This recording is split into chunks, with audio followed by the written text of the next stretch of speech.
Assalamualaikum, Dajahau, Vanakkam. Today we are going to learn chapter 7 of the novel Dear Mr. Kilmer. First of all, my team and I would like to introduce ourselves, so allow me to start off.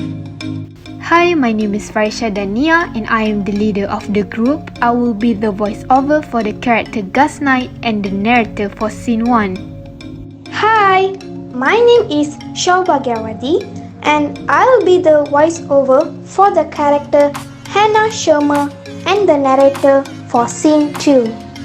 Hi, my name is Aliana Fisa and I will be the voiceover for the character Mrs. Hansen and the narrator for scene 3. Hi, my name is Terzan Huang and I'm the linguist of the group. I'll be the voiceover for the character Richard Knight and the narrator for scene 4. Next, before we get into the story, I would like to talk about the main objective of this video. For your information, our main objective follow the theme, which is Triple C. The first C stands for converse. The reason we made this video is to help other students to be able to recall the storyline of this novel. The second C stands for convince. We have included animated videos to simplify and highlight the important events of this chapter. We personally believe that animation is an effective method for us to tell stories while to convey emotion and ideas, because it is a unique and easy to perceive way for both children and adults. The third C stands for comprehend. We hope that this video will help you to identify the storyline and the key points of this chapter. So, please stick with us and enjoy the ride.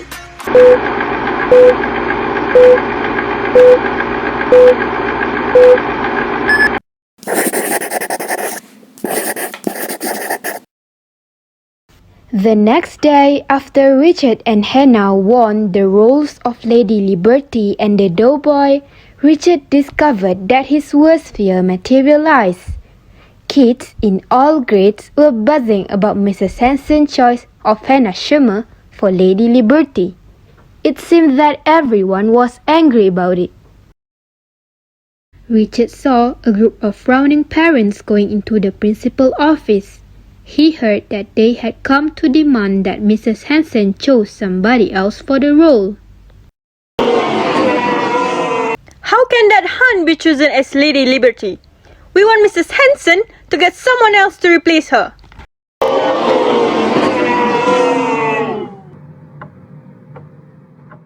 Richard did not think Mrs. Hansen would back down even under all this pressure. But if she did not, what kind of trouble would it cause? Mrs. Hansen was visibly upset as she stepped in front of the class that morning. I have an announcement to make. Hannah Schermer has decided to decline the role of Lady Liberty. I tried to talk to Hannah out of her decision, but she felt strongly about it. So I respect her feelings. So, who's going to be Lady Liberty now? I don't know yet, Peggy. I will have to go back over the essays and select a runner-up. I will tell you tomorrow. In the meantime, let's get on with today's lesson. During lunch break, Richard looked for Hannah. She was sitting in the most secluded place. Hannah, why did you do it? Why did you give up the role? You won that contest fair and square. Don't you want to fight for what you have earned? My father says there are times to fight and times not to. And right now, there's too much fighting in the world already. My whole essay was about making peace, but instead I started a little war right here in Turtle Lake. You didn't start anything. It's not your fault that people are stupid and narrow-minded. This war is going to end someday. These are hard times for everybody. I'll do my best not to cause people more pain than they already face. Well, I can't stand up there in a uniform and have people think I'm a part of all this meanness. So I'm quitting too. Oh no, Richard. Don't quit because of me. My mind's made up. Besides, I admire what you have decided to do, and I don't want you to have to do it all alone.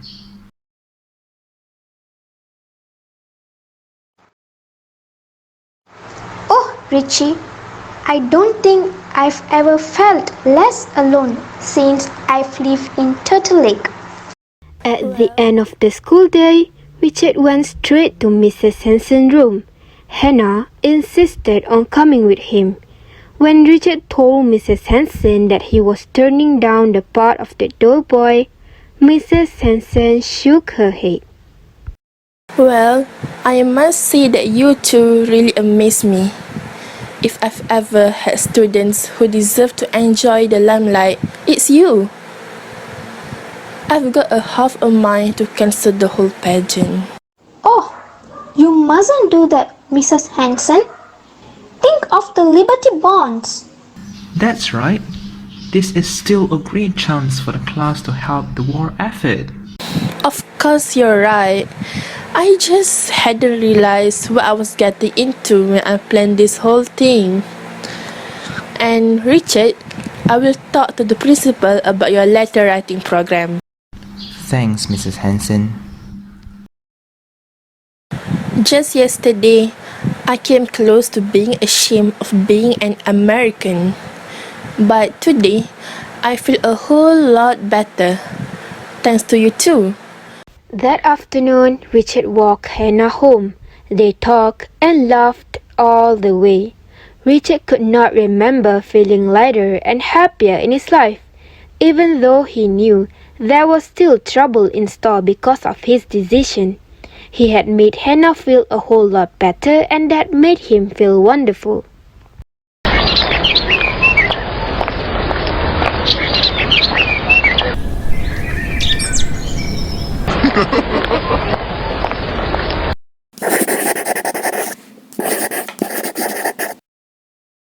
The next day, before English class, all the girls were chattering about who might replace Hannah as Lady Liberty. Everybody was sure that this time it would be Peggy Mason.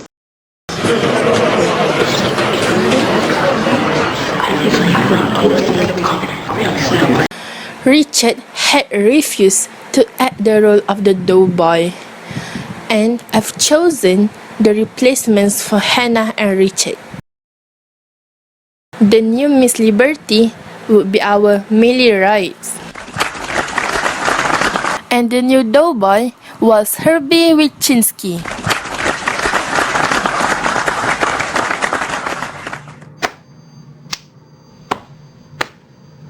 Richard was sure that Millie and Herbie had written excellent essays.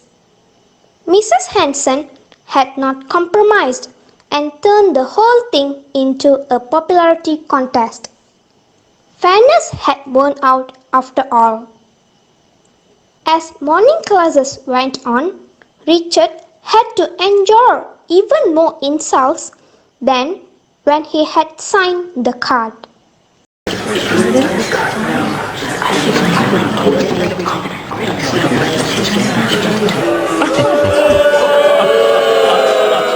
Richard knew he had done the right thing, and he did not much care what anybody else thought.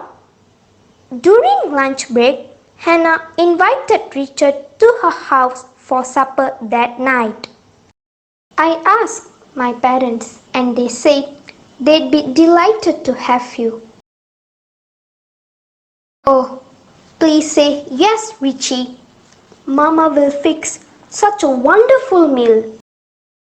Thrilled, Richard accepted the invitation. Later, he found Gus and asked him to tell Pa and Angie that he would not be home for dinner. Gus, please tell Pa and Angie that I won't be home for dinner tonight.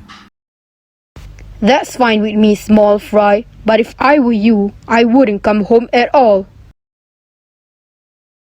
Not after what you pulled in English class this time. Kids are saying that you are not patriotic, that you even want Germany to win the war. People are calling you a traitor. You know that's not true. I hope it's not, but sometimes I'm not so sure anymore. Don't get me wrong, small fry. I am not planning to tell Pa about this, but he is sure to find out one way or another. You will be the talk of Turtle Lake before the day's over.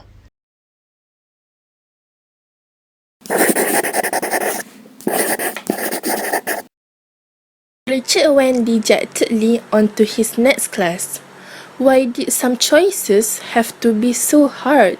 Why did it sometimes seem impossible to do the right thing without making somebody unhappy? But Richard's sadness disappeared when he met Hannah after school and they walked to the Schermers together. Hannah's parents greeted them at the front door of the neat little house behind the tavern.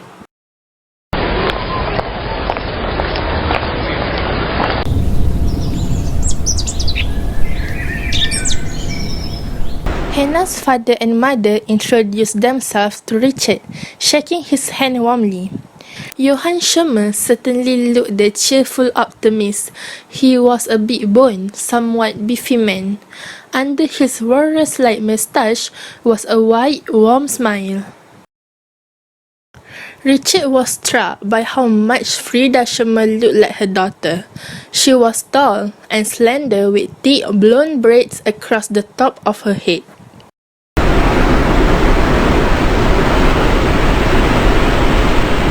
The house was small inside but very cozy. The tables and walls held china plates and figurines, crystal glasses, and dozens of framed pictures. Many of the pictures were photographs of family members back in Germany. Richard looked around. Shelves crammed with books were nestled into every available space. He had never seen so many books in one home in his life. Many of the books were old and leather-bound and had German titles and authors. Richard was not familiar with any of those, but on some of the newer bindings, he was surprised to see names he recognized like Shelley, Byron, and Shakespeare.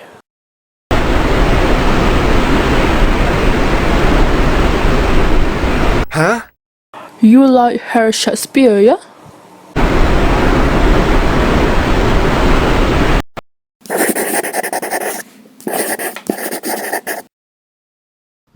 Within moments, Richard and the Schermers were all talking about the poet's delight. Until then, Richard had thought that nobody ever talked about poetry except in a classroom. After Mrs. Schermer put dinner on the table, they all sat down and bowed their heads. Mr. Schermer said a prayer for Otto and other men fighting overseas, and also for a quick end to the war. The dinner conversation fascinated Richard. Mr. Schermer had studied at the University of Heidelberg and liked to discuss all kinds of things about literature, history, and art. Hannah's father and mother both told wonderful stories of having been to the great cities in the world, including Berlin, Paris, and London. Milwaukee, where Hannah and her brother had been born, sounded like a wonderful place too. The family told Richard about Milwaukee's singing societies and Pabst Theatre, where plays were presented. Richard had never seen a performance of a play by professional actors. How he wanted to visit some of the places the Schermers had been.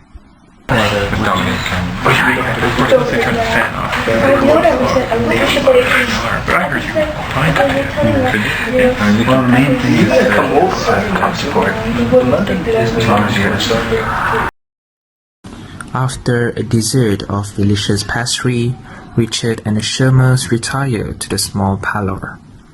Mr. Schermer opened up the gramophone, a large wooden box with a crank, a turntable, and what appeared to be a huge brass megaphone.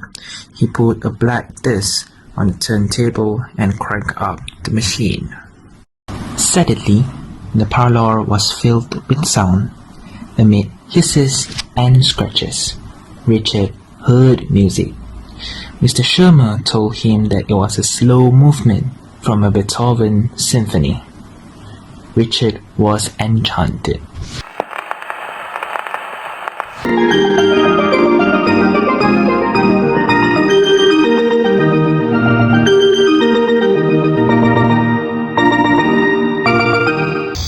Time flew quickly for Richard in the Schermer's house. Before Richard knew it, the dusk had fallen, and it was time to say goodbye. He was sad to go.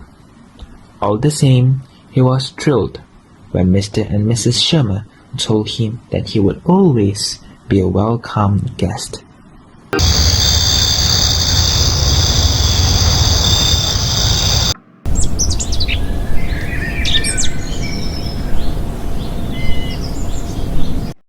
It was dark by the time Richard reached home. At first, he did not see anybody as he approached the house. But when he heard the creaking of the porch swing, he knew that someone was sitting outside. As he stepped onto the porch, he could see his father rocking slowly back and forth.